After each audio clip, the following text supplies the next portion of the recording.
And I don't really need more than that, you know. I don't need to know what "I'm the Walrus" means. John Frusciante has earned widespread recognition for his melodic style and creative riffs as the guitarist for the Red Hot Chili Peppers. But unknown to many, he is also a prolific lyricist, writing introspective and personal lyrics to accompany his solo music. His writing style is unique, with surreal and abstract imagery embedded into many of his songs. Several decades prior, another famous guitarist, John Lennon, wrote the song "I Am the Walrus" for the Beatles' 1967 album Magical Mystery Tour. The song was well known in popular culture for its weird lyrics, sparking curiosity about its meaning. Frusciante's indifference to its hidden meaning is a small example of his general outlook on art. He is a student of several artistic movements, particularly those that could be described as avant-garde. This fact is expressed by his affinity for unusual artists. Frank Zappa and Captain Beefheart, Francis Picabia and Marcel Duchamp, and others that have toyed with the meaningful and the meaningless. But this is only half the story. His lyrics also suggest that he is an admirer of traditional and structured works of art, the kind that suggest that there is an underlying truth behind our reality. Over his career, Frusciante has been able to strike a balance between these two polar opposites. In this video, we will be exploring the avant-garde roots of Frusciante's music and how it is a stark contrast to the deeply meaningful lyrics of his later albums, like that of the Empyrean. Also, I will use the interesting example of "I Am the Walrus" as a case study to show how even when artists attempt to remove the meaning from their art, it can still manifest through unconscious forces, sometimes in surprising ways. John Frusciante's first solo album is also one of his most experimental, surpassed only by his more recent offerings of electronic music. Niandra Lades was released in 1994, 2 years after his first departure from the Chili Peppers. Its style was a significant change from his work with the band, taking a stream of consciousness approach with people labeling it as avant-garde. That term may not define all of his music, but it is important if we want a better understanding of Frusciante's music. It is borrowed from the French military term advanced garde, referring to the people fighting on the front lines. It has been used as an umbrella term for various types of art that are considered on the leading edge or experimental. On the album cover of Niandra Lades is a photo of John dressed in women's clothing. The character is based off of one of John's favorite artists, Marcel Duchamp, and his feminine alter ego, Rose Salavie. Duchamp was a prominent member of several European avant-garde movements like Cubism, Surrealism, and the Dadaists. Although he was not a musician, Duchamp was an early influence on Frusciante's outlook on art and his creative process. One notable example of how Frusciante may have been influenced by Duchamp is the way that the two artists see the audience as a major component in their creative process. The creative act is not performed by the artist alone. The spectator brings the work in contact with the external world by deciphering and interpreting its inner qualification, and thus adds his contribution to the creative act. This becomes even more obvious when posterity gives a final verdict and sometimes rehabilitates forgotten artists. Frusciante echoes this appreciation for the role of the audience in his essay, also titled The Creative Act. Humans' mere existence creates a space for the creative force to live within. As life force, creative force, artist, and audience are all essentially one thing. And building on that, writing for his 2009 album, The Empyrean. The Empyrean was written to be perceived in as many ways as there are people hearing it. I believe rock lyrics should be open to interpretation, and I wrote those so they could be. While I could explain the story as I see it, that would distract from the potential multifarious meanings that will come about from people applying their own sense of feeling from their life experience, much as they always do. For Frusciante and Duchamp, the audience's role in the creative process cannot be removed from art itself. They recognize that the creative act is not complete until the audience contributes their part through the act of interpretation. However, this raises a question. If art can be perceived in as many ways as there are people interpreting it, then what does that say about the meaning of it? Can there be a correct or wrong interpretation? There are many schools of thought on the topic of meaning in art, like the philosophies of Plato, Aristotle, and Kant, among others. And then the arrival of modernism in the late 19th century led to a radical break in the traditional role of art. Duchamp was clearly one of those disruptive forces of modern art. This is not sugar, this is marble, and it weighs a ton. But for an artist who was participating in a movement that aimed to dissolve meaning, it's not entirely clear why he would have such respect for the interpretation of an audience. If we go back to the Duchamp quote, there's one part in particular that gives us a clue to why, where he says, "The spectator brings the work in contact with the external world by deciphering and interpreting its inner qualifications." This idea of an inner qualification or inherent meaning of art is something I explored previously in my video Frusciante and Carl Jung.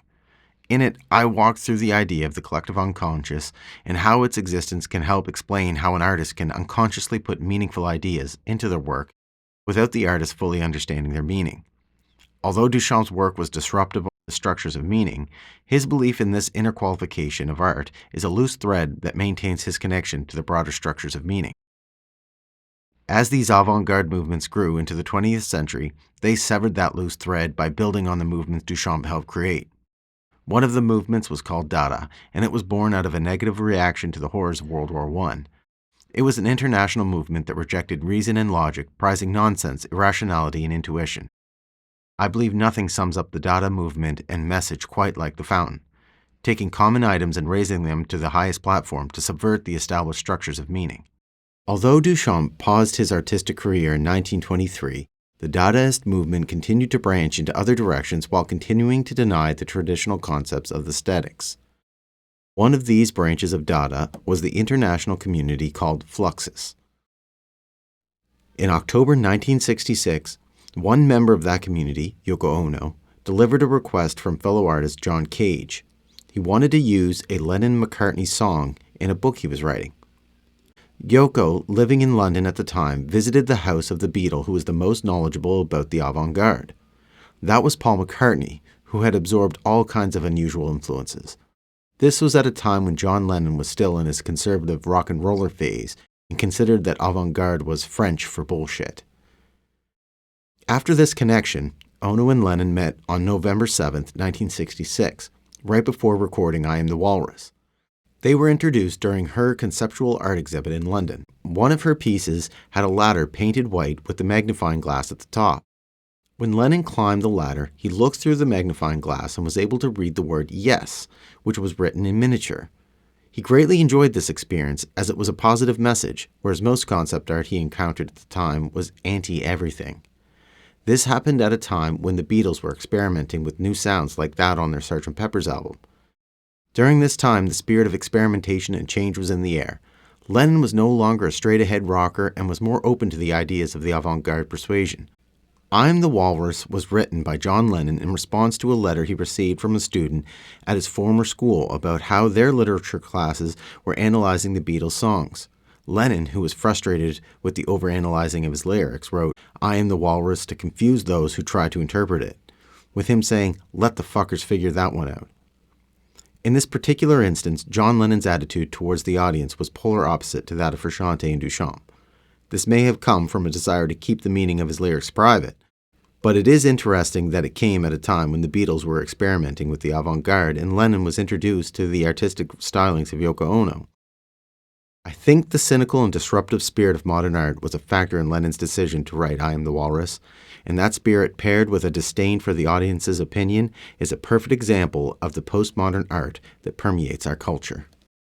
If Frusciante is a product of this type of artistic pursuit, how did he go from the chaotic and unrefined music of Niandra Lades to the Empyrean, an album rich with symbolic meaning? The answer can be found in his belief in the inherent meaning of art, and that there is a meaning to his music that he did not consciously account for and may not fully understand. I believe this connection to meaning is directly responsible for Frusciante's artistic journey. I have at times been so lost in the course of my life and have been gently directed towards making sense of a lot of confusing things from reading certain writers and from obsessing on lyrics of rock songs about this same subject, of which I believe there to be many, though perhaps often unbeknownst to the writers of the songs themselves. By reading certain writers that have shaped his outlook, he has been able to make sense, or let's say, create meaning in the lyrics he hears. He doesn't say what the subject he's referring to or who the writers are, but he has previously mentioned reading the works of Arthur Schopenhauer, the author of The World as Will and Representation, where he proposed the idea of the will to life, maybe the inspiration for the name The Will to Death. And you can get a sense of reading the Empyrean notes and the creative act that Frusciante may have had a Jungian influence as well. I don't want to get too far into the weeds on these topics. I only bring them up to point out that what Frusciante calls the life force is strikingly similar to Schopenhauer's will at large and Jung's collective unconscious. All three are examples of philosophies that flip the materialist view on its head and suggest that our reality is born out of a single source of consciousness, rather than consciousness emerging from a particular arrangement of matter. One concept that you can find in Jung's writing that mirrors Frusciante's outlook is the phenomenon where ideas from the life force can be embedded into a work of art without the artist knowing. Frusciante believes that the life force is the generator of all ideas, and through the creative act, artists are able to participate with the life force, giving their works of art inherent meaning. Were it not for the seemingly inexplicable meaning inherent in his work, he would not strive towards the creative act. Even though Lennon tried to confuse and even remove meaning with I Am the Walrus, an inner qualification or inherent meaning still remains. I believe this act of intentional rejection of the audience and meaning in general is one of the greatest mistakes an artist can make during an artistic endeavor. I'm not saying that there's never a place for deconstruction or art that attempts to question the established culture of the time, but there has to be a line that can prevent us from going too far. I would argue that today's Western culture has gone too far. We've spent the last 150 years deconstructing everything. The true, the good, and the beautiful means nothing in our modern-day culture. It has been reduced to a multitude of propagandistic cynicism and explicit displays in an attempt to subvert the traditions of the past. Now, John Lennon is clearly not responsible for the cultural deterioration of an entire civilization, but I would say that he fell into the same trap that many of us fall into. My argument is that by writing the lyrics of I Am the Walrus in the way that he did, he was participating in a spirit that was antithetical to the creative act. It's not the fact that he's using strange words and images, it's that he was bending and using words in a way that tries to remove meaning itself. However, this attempt did not prevent people from interpreting his lyrics. I Am the Walrus has been the subject of many discussions and interpretations of the Beatles' music. The creative act is a natural process and will continue to manifest meaning regardless of the artist's perceived understanding of their work. The lyric I Am the Walrus was inspired by a Lewis Carroll poem titled The Walrus and the Carpenter.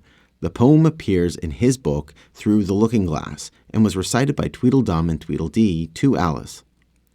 There have been many interpretations of the poem over the years. Some scholars argue that Carroll was critiquing the moral hypocrisy of Victorian society or political and religious institutions of the time. In the opening of the movie Dogma, Matt Damon, who plays a fallen angel, is messing with a nun with his interpretation. Let me get this straight. You don't believe in God because of Alice in Wonderland? Now, Through the Looking Glass. That poem, The Walrus and the Carpenter, that's an indictment of organized religion. The walrus, with his girth and his good nature, he obviously represents either Buddha or with his tusks, the Hindu elephant god, Lord Ganesha. That takes care of your Eastern religions. Now, the carpenter, which is an obvious reference to Jesus Christ, who was raised the carpenter's son, he represents the Western religions. Now, in the poem, what do? What do? They dupe all these oysters into following them and then proceed to shuck and devour the helpless creatures en masse. For people who have a low opinion on organized religion, that might be an interesting interpretation. I believe it becomes rather shallow upon inspection, but it is a good example of how an interpretation can be used as propaganda, if not performed with care. I'm not suggesting that I can offer the definitive interpretation of The Walrus and the Carpenter, but I am trying to approach this poem honestly and in a way that will hopefully reveal additional meaning without the pitfalls of propagandizing. My goal is to infer the universal meaning of the text and not add far-fetched interpretations like the walrus represents Buddha just because they're both overweight. The following will only cover select parts of the poem. If you'd like to hear the full thing, please click the link in the description. The story begins with the sun shining on the sea in the middle of the night. The moon was shining sulkily because she thought the sun had got no business to be there after the day was done. It's very rude of him, she said, to come and spoil the fun. The sun, representing the day, is the period of time where we work and progress takes place. In the poem, the sun is extending its influence on the land past the time it's supposed to. The moon is upset because she knows that this is meant to be the time of rest, when the work is paused and renewal takes place. However, because the sun is still shining, the walrus and the carpenter are on the move. The walrus and the carpenter were walking close at hand. They wept like anything to see such quantities of sand. If this were only cleared away, they said, it would be grand. The walrus and the carpenter sharing their displeasure with the sand on the beach is a symptom of the sun overstaying his welcome. They are still in a state of progression and are reaching outside the norm with silly ideas like cleaning the beach of sand. By questioning things that were once established truths, like whether sand belongs on a beach, they are acting like the Avant-Garde and Dadaist movement of the early 20th century, questioning the artists of the past and showing disdain for the beauty that preceded it. Strange things happen when a person or a culture doesn't stop to sleep. In this context, the two characters can be seen as artists. The carpenter represents the practical and tangible aspects of art. Think of the commercial side like a studio musician or other skilled tradesmen. The walrus, on the other hand, represents the creative side of art. Water is the commonest symbol of the unconscious. By having the ability to navigate the unconscious waters, the walrus is something like a songwriter, author, or painter. Because the sun is still shining and the two have not rested with the natural state of sleep, they need other methods of renewal. "O oysters, come and walk with us," the walrus did beseech, "a pleasant walk, a pleasant talk along the briny beach." The walrus promised the oysters a pleasant walk and conversation, but has an ulterior motive of having them for dinner. When the walk comes to an end, the walrus distracts the oysters by talking of meaningless things. "The time has come," the walrus said, "to talk of many things, of shoes and ships and sealing wax, of cabbages and kings, and why the sea is boiling hot and whether pigs have wings." The fact that the walrus is the only one who talks to the oysters reinforces the idea that he represents the creative side of art. The carpenter does not have the ability to interact with the creative waters. It is up to the walrus to lure the gullible oysters out of the seabed. The oysters play a dual role in this interpretation. They are both the undiscovered ideas that hide within the unconscious waters, and, at the same time, they are the audience who is deceived by the walrus's meaningless words. During this part of the poem, the similarities between the two characters and the avant-garde artists are quite striking. The art movements of the 20th century, insistent on progress and refusing to rest, refusing to go back to their roots, have slowly stripped away the meaning from our culture by consuming the unconscious audience. While some artists were largely unaware of the cultural rot they were unleashing, I think others had an idea of what they were doing. You can see this in the walrus's shallow display of remorse.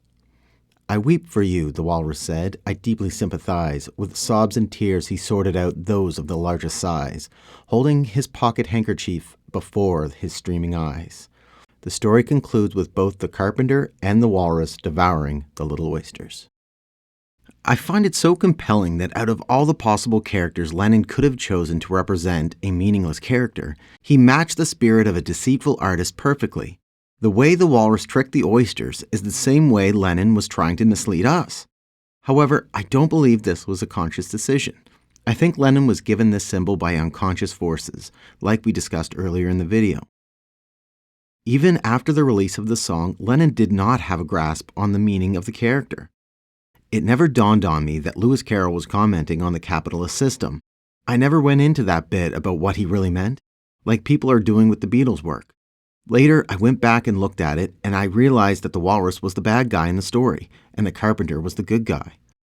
I could not find any source to back up this interpretation, and any attempt at making the carpenter a good guy seems to be missing the mark. In another Beatles song, Glass Onion, Lennon sings that the walrus was Paul.